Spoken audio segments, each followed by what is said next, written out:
One of the programs that I applied for invited me for a formal interview. So, some programs in the Erasmus Mundus might ask students to attend a formal interview.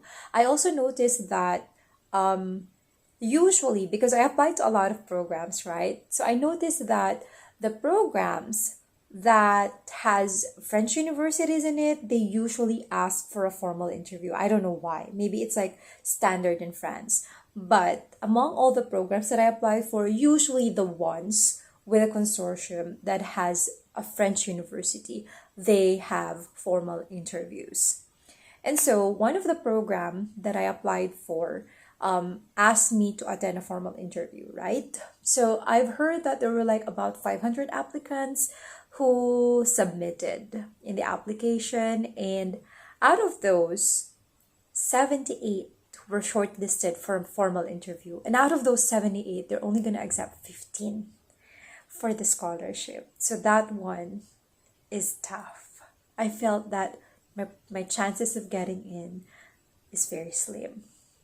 So, I really prepared for the formal interview. Like, if you Google or if you go to YouTube, you will see some scholars posting tips on how to ace the formal interview at Erasmus Mundus. And so I did. I actually saw one YouTuber, one scholar,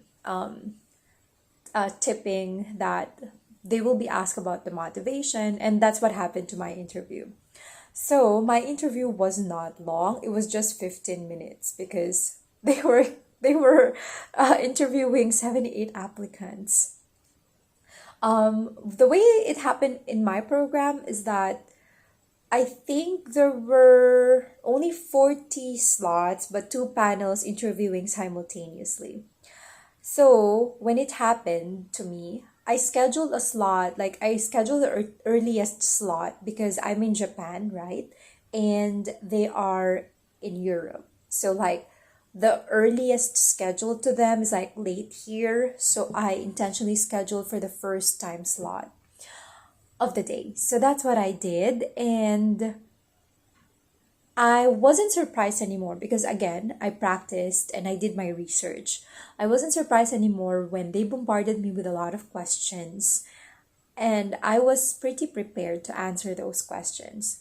So my interview had three parts, 15 minutes. So the first part is basically the first part basically asked me about my motivation, my professional background, my experience, academic achievements, such something like that. So it's easy to answer because as long as you know what you've written in your motivation letter, at least that's what I did. I based my answer on what I've written in my motivation letter.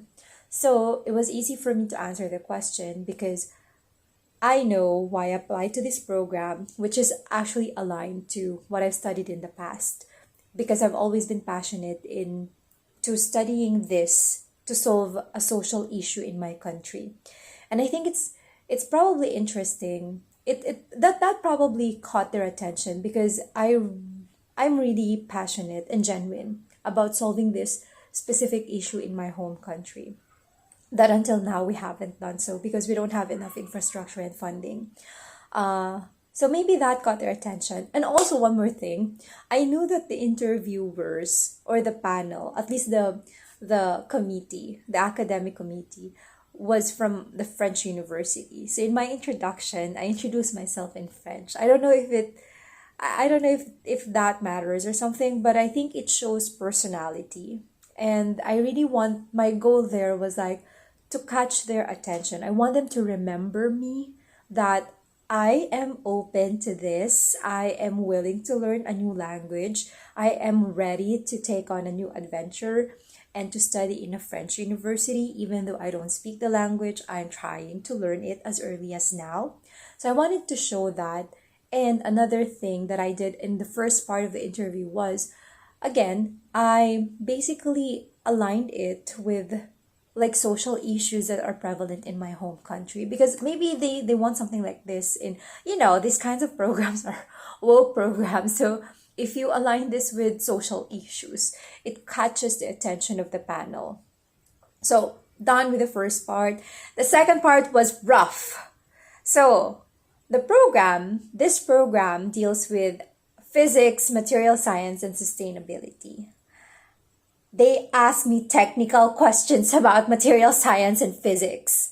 And they are rough because I've graduated 10 years ago. So I don't remember the terms anymore. I don't remember the concepts anymore. Like, maybe I can drill that from my head, but like, I don't know, guys.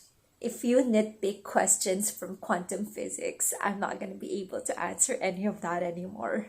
So that's what happened to me. I look like a dummy because I don't remember the terms. So instead of telling them, I don't know, I segued my answer and focused on my thesis. Because my thesis, I knew what I did there because I poured my heart and soul on my thesis. So I talked about my thesis instead. They asked me questions about material science, so I told them what I did in my thesis, how I created my sample. And then another guy, like another professor, asked me about quantum physics. And I'm like, oops, haha, I didn't use quantum physics in my thesis. Yes, we learned that in the university. Shame on me. I'm sorry, guys. For all the physics majors from UP Diliman, I'm sorry that I'm such a dummy that I don't remember quantum physics anymore. It's like 10 years ago. Sorry, but I didn't use quantum physics in my thesis. I told him, I used the Planck-Einstein relation to compute for the band gap and wavelength of my samples, but that's it. And it didn't impress them. So I knew right there and then that I flunked the interview. But I guess I ended up strong, even though the second part was rough. I think I still ended up nicely because the last question was basically asking me like how I could contribute to the program. And that's an easy question for me to answer because I have like solid work experience. I've been in the industry, like in the corporate life for like 10 years already. And I've basically done business consultancy, business management for such a long time now that it's easy for me to answer these types of questions because they're basically just asking you how you deal, how you collaborate, and what's your insight to that, how you could be proactive and stuff, nada. So those are easy questions to answer. And I think it also helped that I'm also doing an MBA right now, so I know how to handle teams. And I've been collaborating for the past X years of my life. So easy to answer. So I guess, guys, show your personality. If you're going to apply for, like, in the interview per se, focus on your strengths. Actually, they didn't ask me about my weaknesses, but like I focus on my strengths, your passion, your motivation. Show them what you bring to the table, basically. And if you want to ace the technical questions, I feel like most scholarships at Erasmus Mundus specifically, they'd probably ask technical questions. So if I were you, go through the website. And this is the thing that I didn't do because I was so busy with the MBA that I didn't have time to go through the website and check the course catalog, the course curriculum. Some programs post the curriculum already. So if I were you and if you have enough time and resources, go through the curriculum and study in advance. I think that will help you guys navigate through the interviews. So for aspiring Erasmus Mundus applicants, good luck to you guys. If you have questions, so far I'm done with the interview. I'd update you on this journey once I hear from them. So if you have questions, feel free to comment down or you can send me an email. So good luck, everyone.